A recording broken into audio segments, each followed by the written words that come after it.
안녕하세요. 코인이나 선물 거래가 처음이라도 겁먹지 마세요. 오늘 영상 하나로 딱 5가지를 몸에 붙여드리겠습니다. 차트가 외계어처럼 보여도 제가 옆에서 손잡고 같이 걷는 느낌으로 진행할게요. 첫째는 초보도 바로 따라할 수 있는 코인 거래 따라하기입니다. 버튼 어디 눌러야 하는지부터 진입과 정리까지 흐름을 통째로 보여드려서 혼자서도 재현할 수 있게 만들어 드릴게요. 처음엔 주문창이 복잡해 보여도 괜찮습니다. 시장가, 지정가, 손절 같은 단어만 익숙해지면 반은 끝이에요. 영상에서는 화면을 기준으로 한 걸음씩만 움직이게 해드리니 그대로만 따라오시면 됩니다. 둘째는 네이버 코인 커뮤니티에서 한때 불을 지폈던 이야기죠. 300만 원으로 1억 8천만 원을 만든 중학생 단타 방식이 어떤 구조였는지 초보 눈높이로. 셋째는 많은 분들이 놓치는 돈 새는 구멍, 수수료입니다. 코인 거래 수수료를 최대치로 깎아먹는 꿀팁을 정리해 드릴게요. 단타는 수수료와의 전쟁이라 여기서 승부가 갈립니다. 단타에서 수수료는 공기처럼 항상 붙어 다닙니다. 수익이 0.3%, 나도 수수료로 0.2% 세면 이기는 듯 하다가 결국 지는 구조가 돼요. 그래서 싸게 사고 비싸게 판다만큼 싸게 거래한다가 중요합니다. 넷째는 AI를 활용해서 하루 50만 원씩 매일같이 수익을 노리는 단타 루틴입니다. 무작정 감으로 들어가는 게 아니라 신호를 뽑아내고 확인하는 방식으로. AI는 예언자가 아니라 똑똑한 비서처럼 쓰시면 됩니다. 내가 보는 코인의 추세, 중요한 가격대, 뉴스 요약을 받아서 지금 체크할 것만 남기면 머리가 맑아지고 실수가 줄어듭니다. 다섯째는 첫 거래에서 내 돈 입금 없이 시작하는 방법입니다. 가입 이벤트로 100달러를 받고 그걸로 거래를 경험하는 흐름을 설명드릴게요. 연습비를 아끼면서 시장 감각을 익히는 길입니다.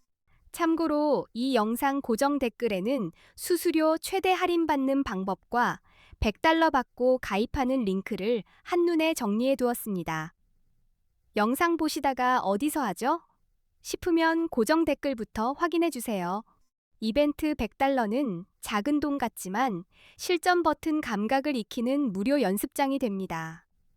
내 돈이 안 들어가니 심리도 가벼워지고 매매일지처럼 기록을 남기며 공부하기에도 딱 좋습니다. 솔직히 말씀드리면 이벤트로 받은 100달러로 바로 10억 만드는 건 현실이 아닙니다. 하지만 내 돈을 입금하지 않고도 거래를 공부해 볼 수 있고 레버리지를 잘 쓰면 성공 한 번에 몇백만 원까지도 노려볼 수 있습니다. 이제 본론으로 왜 코인에 투자해야 하냐를 아주 직관적으로 보여드릴게요. 이론 말고. 만약 10년 전, 그러니까 2016년에 1,000만 원을 금이랑 주식이랑 코인이랑 부동산에 나눠 넣었다고 치면 2026년엔 각각 얼마가 됐을까요? 여기서 게임이 달라집니다. 먼저 주식입니다. 코스피 지수가 10년 사이 약 2.66배 올랐다고 보면 2016년에 지수 추종형 주식에 1,000만 원 넣은 분은 지금쯤 대략 2,160만 원 정도가 됩니다. 금은 더 강했습니다. 2016년에 1,000만 원으로 금을 사뒀다면 약 233.5g을 들고 있었을 거고 2026년 기준으로는 대략 5,160만 원 수준까지 평가된다는 계산이. 부동산은 서울 기준으로 보겠습니다. 2016년에 1,000만 원어치 아파트 가치를 들고 있었다면 2026년엔 약 2,400만 원 정도로 볼 수 있습니다. 생각보다 폭발적이진 않죠. 그런데 비트코인은 이야기가 달라집니다. 2016년에 1,000만 원어치 비트코인을 샀다면 2026년에는 최소 26억 원 이상으로 커지는 엄청난 수익률이 나온다는 거죠. 이 정도 비교만 봐도 우리가 바보가 아닌 이상 코인은 공부해서라도 접근해야겠다는 생각이 드실 겁니다. 위험하니까 피한다가 아니라 위험을 이해해서 다루는 쪽이 더 현실적입니다. 게다가 코인은 오를 때만 돈 버는 구조가 아닙니다. 오를 것 같으면 롱으로 올라타고 내릴 것 같으면 숏으로 내려타서 수익을 노릴 수 있습니다. 방향을 맞추면 상승장, 하락장 둘 다 기회가 됩니다.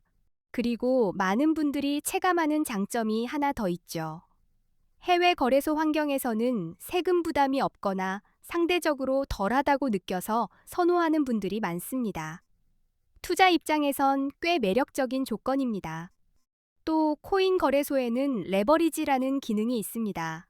국내 거래소에는 거의 없거나 막혀 있지만 해외 거래소는 레버리지를 쓸 수 있어서 자본이 작은 분들에겐 체감이 완전히 달라집니다. 예를 들어 50만 원으로 레버리지 10배를 쓰면 마치 5천만 원을 굴리는 것처럼 포지션 규모를 키울 수 있습니다. 30억 이상 자금이 있는 분은 필요 없겠지만 소액은 레버리지 없이는 큰 수익이.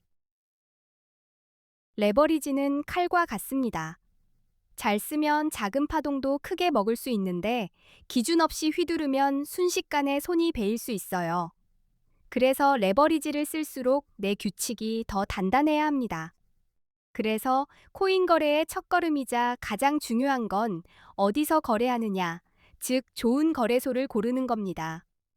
도구가 잘못되면 실력이 있어도 계속 미끄러집니다. 요즘 한국 투자자들이 국내 거래소를 떠나 해외 거래소로 몰리는 이유도 첫 번째는 레버리지죠. 국내는 막혀 있고 해외는 100배까지 가능한 곳도 있어서 모두가 그쪽으로 향합니다. 두 번째 이유는 수수료입니다. 국내보다 해외 거래소 수수료가 훨씬 낮게 설계된 경우가 많아서 같은 실력이라도 손에 남는 돈이 달라집니다. 단타는 이 차이가 치명적입니다. 세 번째 이유는 세금입니다. 해외 거래소는 세금이 없다고 느끼는 분들이 많고 국내 거래소는 거래 수익에 대한 세금 부담이 생길 수 있어서 비교가 됩니다. 한국인이 가장 많이 쓰는 해외 거래소, 그리고 가입하면 100달러를 주는 이벤트를 하는 곳 정보는 고정 댓글에 어디인지 찾느라 시간 쓰지 마시고 고정 댓글로 바로 가세요. 이제 수수료가 얼마나 무서운지 숫자로 찍어드리겠습니다. 대형 거래소들이 흔히 쓰는 기본 수수료가 0.005%라고 가정해 볼게요. 별거 아닌 것 같죠? 예를 들어 1,000만 원으로 단타를 친다고 하고 20배 레버리지를 건다고 하면 1회 거래 때 수수료가 22만 원까지 불어납니다. 클릭 한 번에 22만 원이 증발하는 셈입니다. 하루에 10번만 사고 팔아도 220만 원이 수수료로 빠집니다.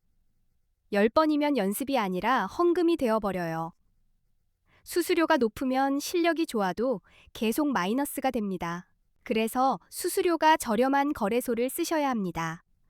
오늘은 A 거래소와 대형 거래소 4곳을 수수료가 싼지, 거래 방법이 간편한지, 한국어 지원, 레버리지 배수, 원화 바로 입금 가능 여부로 비교해 보겠습니다. 수수료부터요. A 거래소는 0.01% 수준이고 바이비트는 0.05%, 비트겟은 0.06%, 바이낸스는 0.04%로 알려져 있습니다. 숫자 차이가 작아 보여도 단타에선 결과가 크게 갈립니다. 한국어 지원도 체감이 큽니다. A 거래소는 24시간 한국어 상담이 가능하다고 하고 바이비트는 어렵고 비트겟도 어렵고 바이낸스도 어렵다는 이야기가 많습니다. 초보일수록 상담 한 번이 생명줄입니다. 레버리지는 A 거래소가 200배, 바이비트가 100배, 비트겟이 125배, 바이낸스가 125배로 정리할 수 있습니다. 같은 시드라도 레버리지 한도가 높으면 전략 선택 폭이. 그리고 가장 편한 부분, 원화 입출금입니다. A 거래소는 한국 돈으로 바로 입출금이 가능하다고 하고 바이비트, 비트겟, 바이낸스는 원화 바로 입금이 어렵다는 점이 불편 요소로 꼽힙니다. A 거래소가 어디냐는 질문이 가장 많이 나오는데요. 그 정보도 고정 댓글에 이미 적어두었습니다. 괜히 검색창에서 헤매지 마시고 고정 댓글 링크로 한 번에 확인해 주세요. 이제부터는 진짜 실전입니다.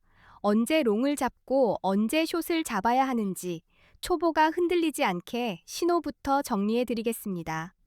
비트코인은 변동성이 커서 타이밍이 전부입니다. 제가 추천하는 방식은 단순합니다. 신호가 하나만 보이면 참고만 하고 둘 이상이 같은 방향으로 겹칠 때만 진입하는 거예요. 추세와 이동평균선, 거래량과 뉴스처럼 짝이 맞으면 마음이 훨씬 편합니다. 먼저 롱 포지션은 가격이 오를 거라고 보고 매수 쪽에 서는 겁니다. 쉽게 말해 상승에 베팅하는 거고, 상승 흐름이 살아있을 때 올라타면 작은 움직임도 크게 먹을 수 있습니다. 반대로 숏 포지션은 가격이 떨어질 거라고 보고 하락 쪽에 서는 겁니다. 하락에 베팅하는 개념이라 장이 무너질 때도 기회가 됩니다. 그래서 코인은 방향만 맞추면 양쪽으로 수익을 노립니다. 롱을 잡을 때 첫 번째 신호는 차트에서 강한 상승 추세가 보일 때입니다. 고점이 점점 높아지고 저점도 함께 올라오는 흐름이면 시장이 위로 힘을 주고 있다는 뜻이라 롱이 유리해질 수 있습니다. 상승 추세에서 꼭대기만 잡으려 하면 몸이 굳습니다. 오히려 눌림이 나오고 다시 고개를 들 때 시장이 한 번 더 밀어주는 경우가 많아요. 그런 재시동 구간이 초보에겐 더 안전한 진입이 됩니다. 두 번째로 많이 쓰는 신호가 골든 크로스입니다. 50일 이동평균선이 150일 이동평균선을 위로 돌파하면 기술적 분석에서는 강한 상승 신호로 해석하는 경우가 많습니다. 세 번째는 거래량입니다. 가격이 오를 때 거래량까지 같이 늘면 사람들이 진짜로 따라붙고 있구나라는 의미가 됩니다. 이 조합이 나오면 상승이 더 이어질 가능성을 보고 롱을 고려할 수 있습니다. 거래량은 차트의 속도계라고 생각하시면 됩니다. 가격만 달리는데 연료가 없으면 오래 못 가요. 반대로 거래량이 받쳐주면 같은 상승도 훨씬 힘있게 뻗습니다. 그래서 거래량은 항상 같이 보셔야 합니다. 네 번째는 뉴스입니다. 규제 완화, 대형 기관 투자자의 진입, ETF 승인 같은 긍정적 재료는 가격을 끌어올리는 불쏘시개가 되곤 합니다. 이런 소식이 터질 땐 롱의 승률이 올라갈 수 있습니다. 이제 숏입니다. 숏을 잡을 때 첫 번째 신호는 하락 추세가 뚜렷할 때입니다. 고점도 낮아지고 저점도 계속 낮아지는 패턴이면 시장이 아래로 미는 힘이 강하다는 뜻이라 하락장에서는 반등이 자주 나옵니다. 그 반등이 살아있는 반등인지 숨 고르기인지 보려면 반등 뒤 고점이 더 낮아지는지를 확인하세요. 고점이 낮아지면 결국 아래로 끌리는 경우가 많습니다. 두 번째는 데드크로스입니다. 50일 이동평균선이 150일 이동평균선 아래로 내려가면 하락 신호로 해석할 수 있고, 이때는 무리한 롱보다 숏 쪽이 더 편안할 때가 많습니다. 세 번째는 거래량의 이상 신호입니다. 가격이 오르는데 거래량이 줄면 올리는 힘이 비어 있다는 뜻일 수 있습니다. 이런 때는 상승이 꺾이고 하락 전환이 나올 확률이 커서 숏이 맞아떨어질 수 있습니다. 네 번째는 악재 뉴스입니다. 규제 강화 소식, 해킹 사고, 주요 국가들의 암호화폐 규제 정책 강화 같은 이슈는 공포를 키워서 가격을 눌러버리기도 합니다. 이런 환경에선 숏이 유리해질 수 있습니다. 여기서 한 단계 더 올라가려면 보조 지표를 챙기셔야 합니다.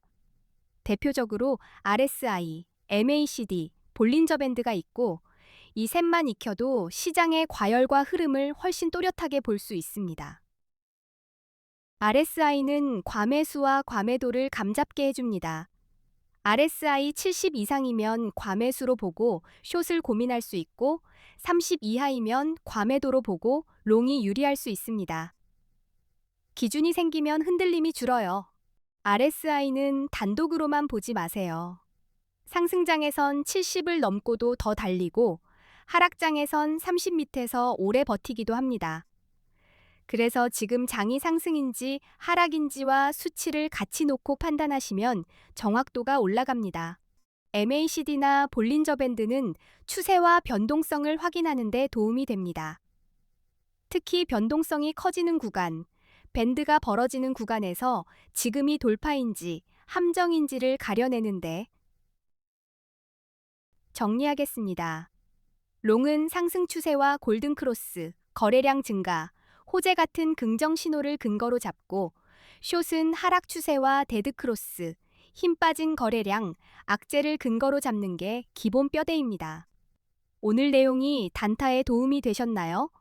고정 댓글에는 수수료 최대 할인 꿀팁과 100달러 받고 시작하는 방법을 깔끔하게 정리해 두었습니다. 끝까지 시청해 주셔서 감사하고 다음 영상에서도 더 알차게 뵙겠습니다.